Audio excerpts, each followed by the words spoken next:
ব্রজবাসীগণ, ব্রজের যে সখাগণ প্রতিদিন প্রাতকাল থেকে উঠে গোচারণে গিয়ে থাকে, সারা দিন মথুরার দিকে তাকিয়ে থাকে। সন্ধ্যার সময় এসে মায়ের কোলে চড়ে গিয়ে বলে, মা আজও কানাই এলো না, আজও আমাদের মিত্র এলো না, সখা এলো না। সদা সর্বদা কৃষ্ণ বিরহে এরা ডুবে থাকে। আর কৃষ্ণ যবে থেকে গুরুকুল থেকে পড়ে এসেছে মথুরায়, কখনো ঘরের থেকে বাইরে বেরোয় না, কারোর সঙ্গে ভালো মতো কথা বলে না, সদা সর্বদা উদাস হয়ে থাকে ঘরের ভেতরে। আজ মাতা দেবকী হাতে ভোজনের থালি নিয়ে যেমনই কৃষ্ণের কক্ষে প্রবেশ করেছেন, মাতা দেবকীকে দর্শন করা মাত্রই কৃষ্ণ হাওয়াও করে কেঁদে উঠেছে। মাতা দেবকীর সাহস হয়নি জিজ্ঞাসা করার, কি রে পুত্র, কি হয়েছে? কৃষ্ণ মা জিজ্ঞাসা করতে পারেনি। মা ভোজনের থালি নিয়ে বাইরে বেরিয়ে এসেছে। বসুদেবজিকে বলে, হে আর্য, আমি বুঝতে পারছি না, আমি ভোজনের থালি নিয়ে প্রবেশ করা মাত্রই কৃষ্ণ এই প্রকার চিৎকার করে আমাকে দেখে কেন কান্দন করলো? একবার যাও না, জিজ্ঞাসা করো না। বসুদেবজি বলছেন, দেবকী, ছোটবেলা থেকে আমি কৃষ্ণকে লালন পালন করিনি, বড় করিনি। ও কি খায়, কেমন চলে, কেমন বলে, কি প্রয়োজন, আমি তো কিছুই বুঝি না, আমি কি জিজ্ঞাসা করব? এক কাজ করো, এক সখা দ্বিতীয় সখার কাছে নিজের মনের কথা বলে। উদ্ধব তার মিত্র হয়, সখা হয়, তাই একবার উদ্ধবজিকে পাঠিয়ে দাও, কৃষ্ণ তার মনের কথা অবশ্য বলবে। উদ্ধবজিকে পাঠিয়ে দিলেন। উদ্ধবজি যেমনই ভেতরে প্রবেশ করেছেন, উদ্ধবকে দর্শন করা মাত্রই শ্রীকৃষ্ণ চিৎকার করে কেঁদে উঠেছেন। উদ্ধবজি কি বলছেন, মিত্র? কৃষ্ণ, আরে সখা তুমি কাঁদছো কেন, কেন ক্রন্দন করছো, কি হয়েছে? শ্রীকৃষ্ণ বড় সুন্দর করে বলেছেন ব্রজ ভাষায়, উধো মহি ব্রজ বিস্মৃতি নাহি, हंस सुता की सुंदर कलरव और कुंजन की छाही, एह मथुरा कंचन की नगरी मणिमुक्ता जी माही, जब आवत वे सुख की जिय उपगत सुधि नाही। हे उद्धव, আমি ব্রজ বৃন্দাবন ভূমি কি বলতে পারি না? করকরণী নাদিনী পতিত পাবনী যমুনা, কুঞ্জ কানন, পক্ষীগণের পূজন, যশোমতী মায়ের অপার স্নেহ, নন্দ বাবার দুলার, গোপীগণের অপার প্রেম, সখাগণের নিশ্চল প্রীতি, গাভী বৎসাগণ, আমি কাউকে ভুলতে পারি না। উদ্ধব, জানো আমি এখানে বসে থাকি, যেন মনে হয় সমস্ত সখীগণ আসে, ললিতা, বিশাখা, তুঙ্গবিদ্যা, ইন্দুরেখা, সুদেবিকা সবাই আমার সামনে এসে দাঁড়ায় আর আমাকে বলে, রে নিষ্ঠুর, রে নির্মম, আজ পর্যন্ত কর্তব্য পুরা হলো না, আমাদের অবলা গোপীগণকে এই প্রকার বিরহ সাগরে ডুবিয়ে দিয়ে তুই চলে এসেছিস, তোর হৃদয়ে এইটুকু দয়া নেই, এইটুকু মমতা নেই আমাদের প্রতি। আমি চুপচাপ দেখতে থাকি, সবাই চলে যায়। আবার কখনো দেখি রাধারানী যেন চলে আসে, সামনে দাঁড়ায়, আমার দিকে তাকিয়ে কেবল সকরুণ নয়নে তাকিয়ে থাকে। আমি বলি, রাধে তুমি কিছু তো বলো, আমাকে দোষী বলো, আমাকে কিছু বলো, কিন্তু কিছু তো বলো। কিচ্ছু বলে না, কেবল আমার দিকে তাকিয়ে ঝড়ো ঝড়ো নয়নে ক্রন্দন করে কোথায় চলে যায়। উদ্ধব, একবার যাবে ভাই, একবার বৃন্দাবনে যাবে, আমার প্রিয় ব্রজবাসীগণকে দেখে আসবে। উদ্ধবজি খিলখিল করে হেসে বলছেন, কি বললে সখা? আরে নিরাকার নির্বিকার নির্গুণ পরব্রহ্ম তুমি, তোমার মনে পড়ে জাগতিক জীবের কথা, আর পাঠাচ্ছ আমাকে? এ মূর্খ গামার ব্রজবাসীগণ কি বুঝবে? আমি বেদ বেদান্তের তত্ত্বকে নিরূপণ করব, এরা কি করে বুঝবে? আর আমি গিয়ে কি বা বলবো? শ্রীকৃষ্ণ বলছেন, সখা ওরা কিছু বুঝুক বা না বুঝুক, তুমি একটিবার যাও, ওদের কিছু বুঝিয়ে ওদের সান্ত্বনা দেবে, ওদের উপদেশ দেবে, একবার যাও। উদ্ধবজি বলছেন, আমি যাব, কিন্তু এক রাত্রে বেশি আমি থাকবো না। যাবো আর চলে আসবো। ঠিক আছে, তুমি চাও এক রাত্রে আসবে কি কয় রাত্রে আসবে, কিন্তু সময় তোমাকে বলবে যাও। উদ্ধবজি চললেন, রথে করে উদ্ধবজি চলছেন। এদিকে সখাগণ প্রাতকাল থেকে তো বসে থাকি, প্রতিদিনের ন্যায় আজও বসে আছে মথুরার পথের দিকে তাকিয়ে। আজ আমাদের কানাই আসবে, আজ আমাদের সখা আসবে। কিন্তু বিচিত্র কথা কি জানো, উদ্ধবকে দেখতে সম্পূর্ণ কৃষ্ণের মতো, অবিকল কৃষ্ণের মতো রূপ, ওই প্রকার বসন, ওই প্রকার সব চাল চলন, সবকিছু। কিন্তু কৃষ্ণের কয়টি বস্তু উদ্ধবের কাছে নেই। কৃষ্ণের চরণ পাদুকা উদ্ধবের কাছে নেই, কৃষ্ণের মস্তকের ময়ূর মুকুট নেই, বংশী নেই।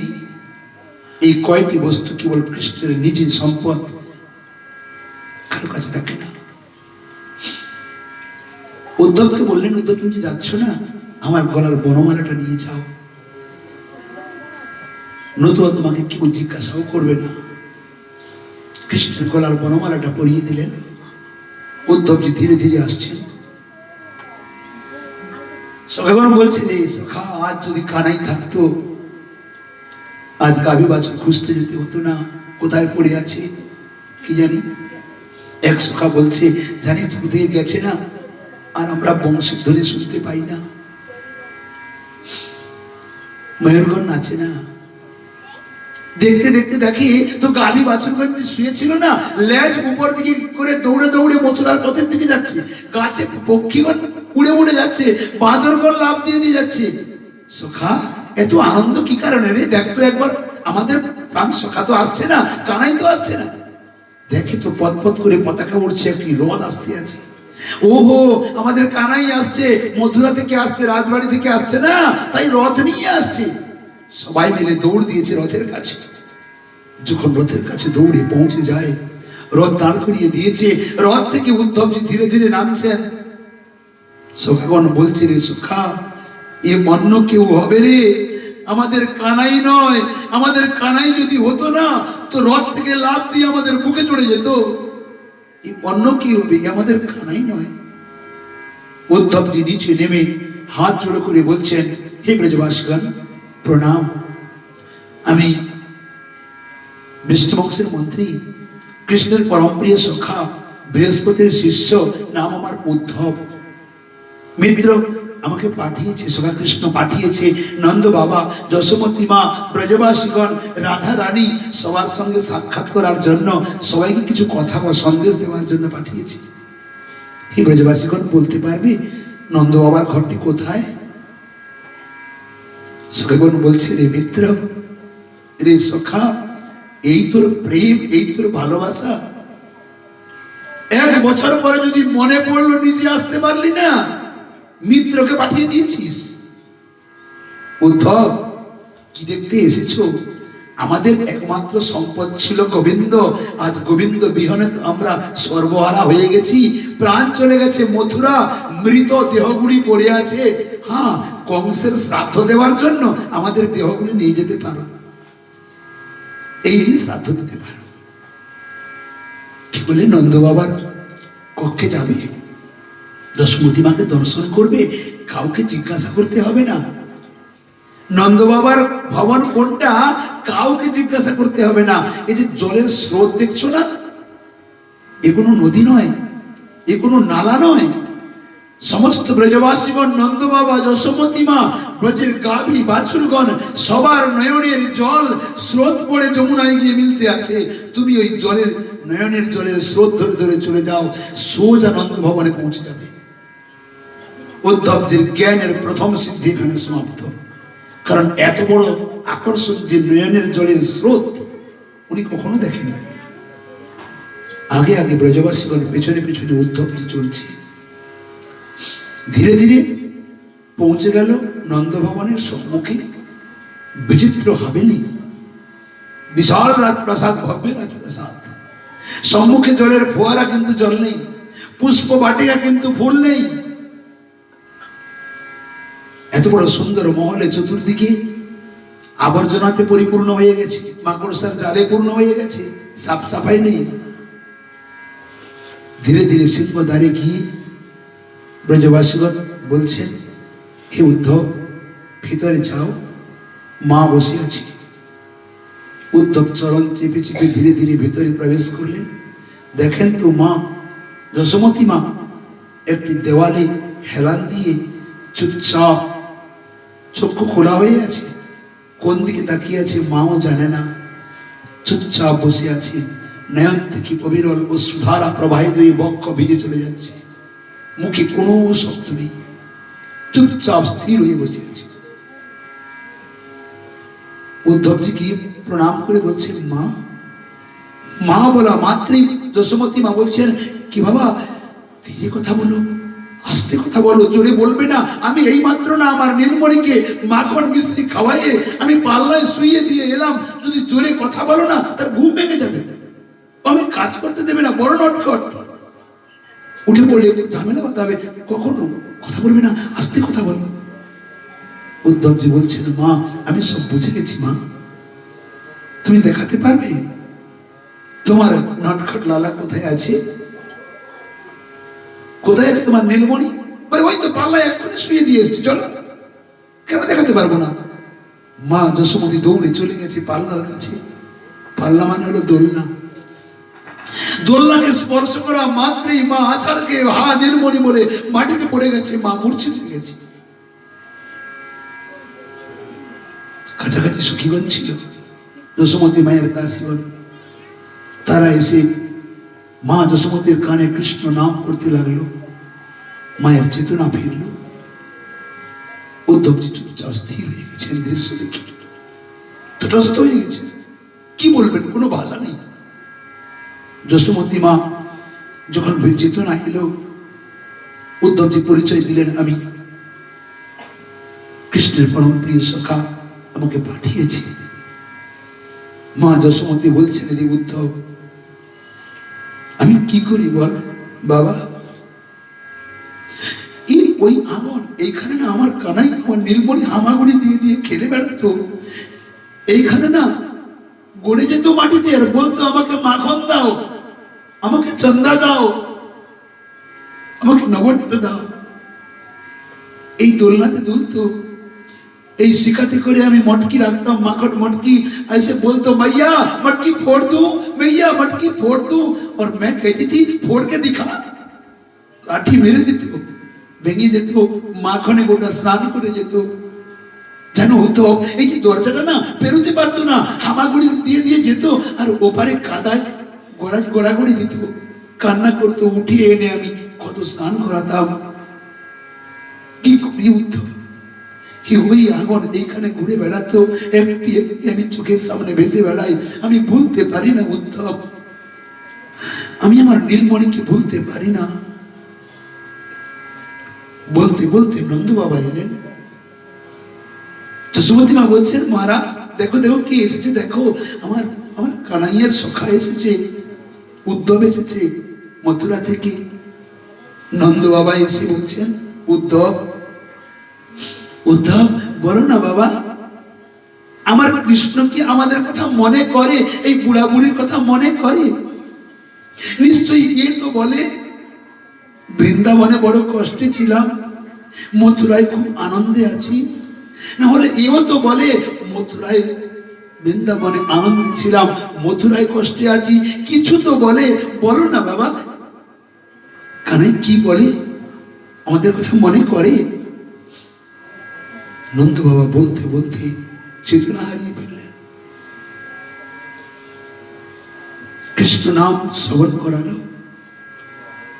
নন্দ বাবার দাসগণ, বাবার চেতনা ফিরল। উদ্ধবজি বলছে, বাবা তোমরা ক্রন্দন করছো কেন?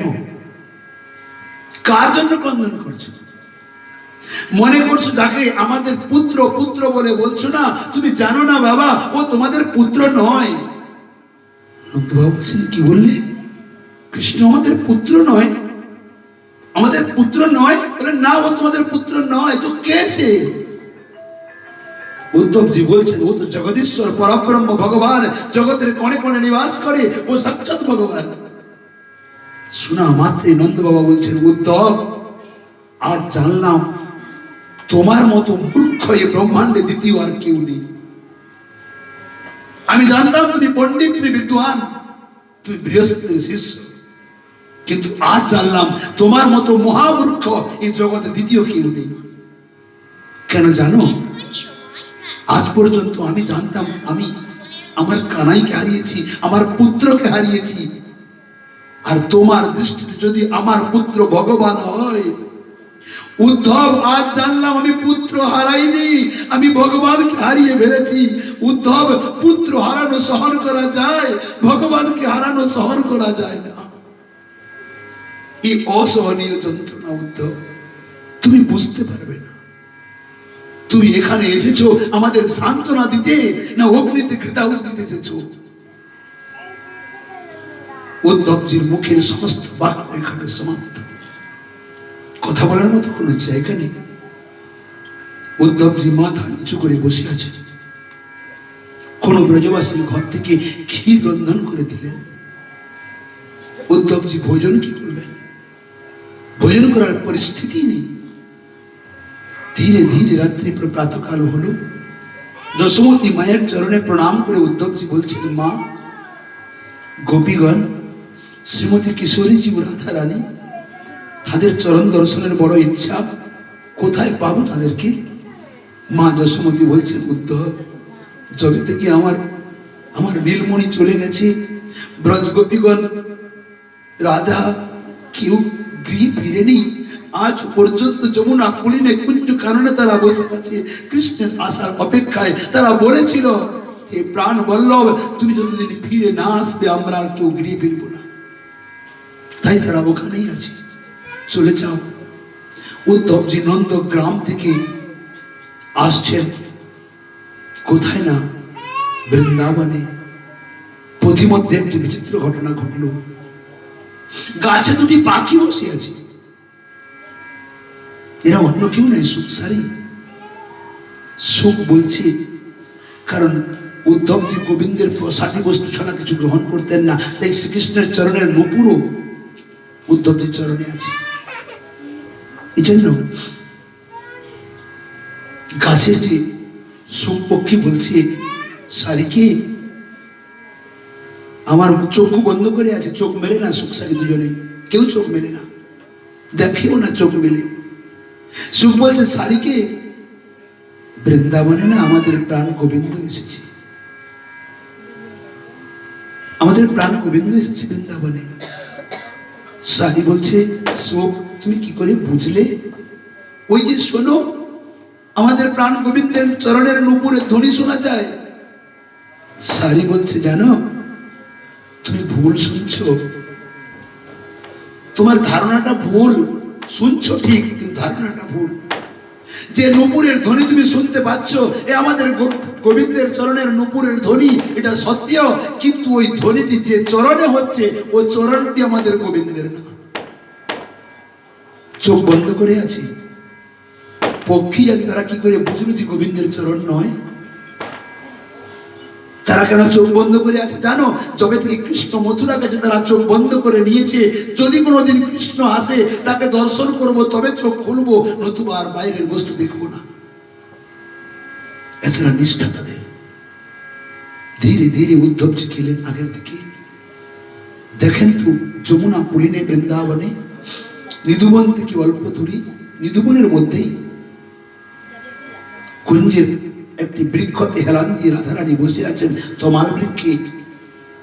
চতুর্দিকে ললিতা, বিশাখা, তুঙ্গবিদ্যা আদি সখীগণ সবাই বেষ্টিত হয়ে বসে আছে। কিশোরীজির মুখে কোনো শব্দ নেই, চুপচাপ বসে আছেন। দূরে দাঁড়িয়ে উদ্ধবজি দর্শন করছে। এক সখী বলছে, সখী রে, কাল রাত্রে না শ্যামসুন্দর আমার স্বপ্নে এসেছিল। আমি খিড়কি দরজা দিয়ে যখন প্রবেশ করছিলাম, পেছনে পেছনে ঢুকে গেছে, আমি ধরতে ইচ্ছা করলাম, আমার ঘুম ভেঙে গেল। আর এক সখী বলে, আমিও স্বপ্ন দেখেছি জানিস সখী, আমি যমুনায় গেছিলাম জল আনতে, পেছন থেকে পাথর ছুঁড়ে মেরেছে, মটকিটি ভেঙে গেছে, আমি ভিজে গেছি, আমি ধরতে ইচ্ছা করলাম, আমার ঘুম ভেঙে গেল। আরেক সখী বলে আমিও স্বপ্ন দেখেছি জানিস, আমি দধি ভাণ্ড মাথায় নিয়ে যাচ্ছিলাম, একটি পাথর ছুঁড়ে মেরেছে, ভাণ্ডটি ভেঙে গেছে, আমি দধিতে স্নান করে গেছি, আমি প্রাণ বল্লভকে ধরতে ইচ্ছা করলাম, ঘুম ভেঙে গেল। আর এক সখী বলে আমিও যমুনায় গিয়েছিলাম, আমার আঁচল ধরে টেনে রেখেছে, আমি ধরতে ইচ্ছা করেছি, আমার ঘুম ভেঙে গেছে। এক সখী একটি বলে, আরেক সখী আরেকটি বলে। এক সখী বলে হে রাধে বলো না, তুমিও তো কোনো স্বপ্ন দেখেছো, বলো না শুনি আমরা। রাধা রানী কাঁদতে কাঁদতে বলছেন সখী রে, স্বপ্নে যে শ্যাম সুন্দরকে দর্শন করে তার মতো ভাগ্যবতী আর এই জগতে দ্বিতীয় কেউ নেই। যবে থেকে শ্যাম সুন্দর চলে গেছে মথুরা, তবে থেকে আমার চোখের ঘুম চলে গেছে, চোখে ঘুম আসে না, তবে স্বপ্ন দেখি কোথা থেকে, আর স্বপ্ন দেখি না, তোদের কাছে বলি কোথা থেকে। বিরহে কাতর হয়ে সবাই অভিভূত হয়ে গেলেন। ব্রজের যে পরিস্থিতি কি পথকর্তা এই প্রকার বর্ণন করেছেন, একবার ধ্যান দাও।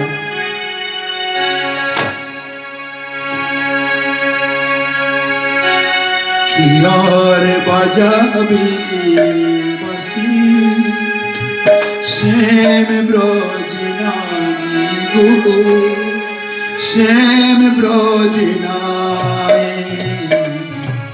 কি আর বাজাবি শ্যাম ব্রজ নাহি গো, শ্যাম ব্রজ নাই, মন দুঃখে কাঁদে বিনোদী নিরাই গো, বিনোদী নিরাই, আর বাজাবি শ্যাম ব্রজ নাই গো, শ্যাম ব্রজ নাই, আর শ্যাম ব্রজ নাই, শ্যাম ব্রজ নাই।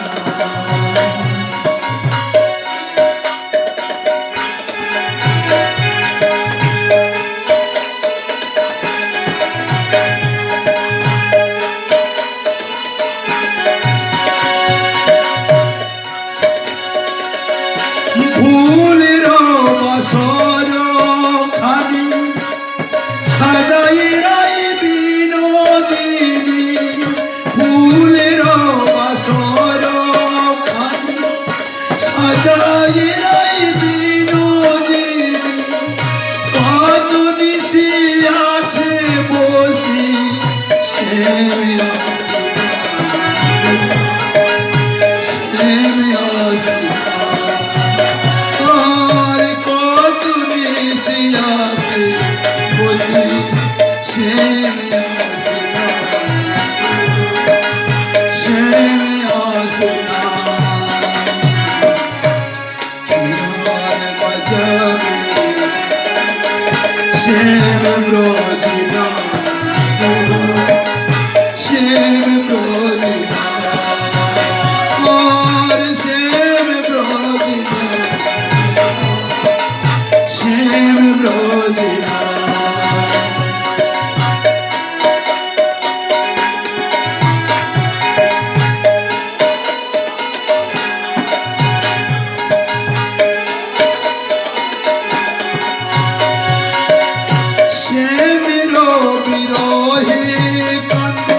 কনা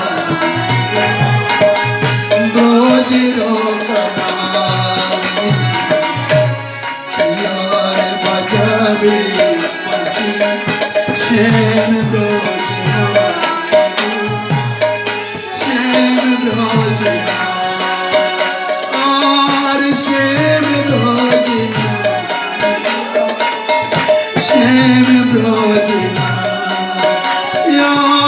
শ্যাম ব্রজ শ্যাম ব্রজ।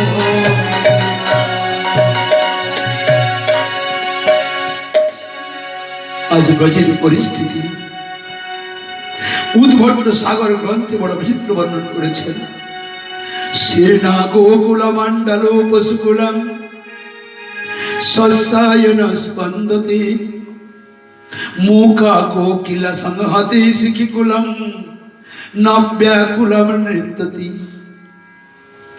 সর্বে তদ বিরহেণ হন্ত নিতরাম গোবিন্দ দৈন্যম গতা কিন্তে কা যমুনা কুরঙ্গ নয়না নেত্রাম বুভির বর্ধতে। সম্পূর্ণ ব্রজমণ্ডল শ্রীহীন হয়ে গেছে। গোকুল মণ্ডল পশুকুল ঘাস খায় না, ব্রজে আর শস্য জন্ম নেয় না, পক্ষীগণ কুহু তানে ডাকে না, হরিণ নৃত্য করে না, ময়ূর নৃত্য করে না, কেকারবে ডাকে না, বৃক্ষে আর ফল ফুল হয় না।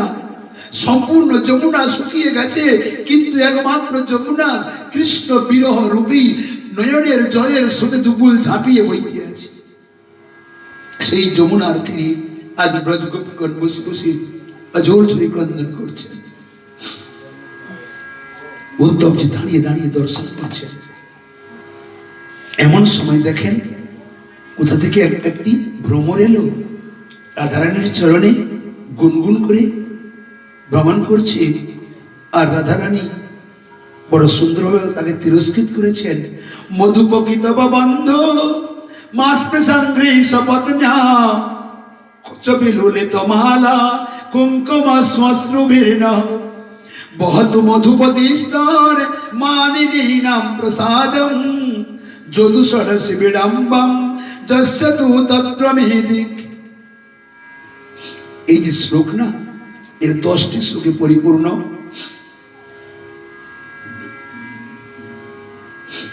এই 10টি শ্লোককে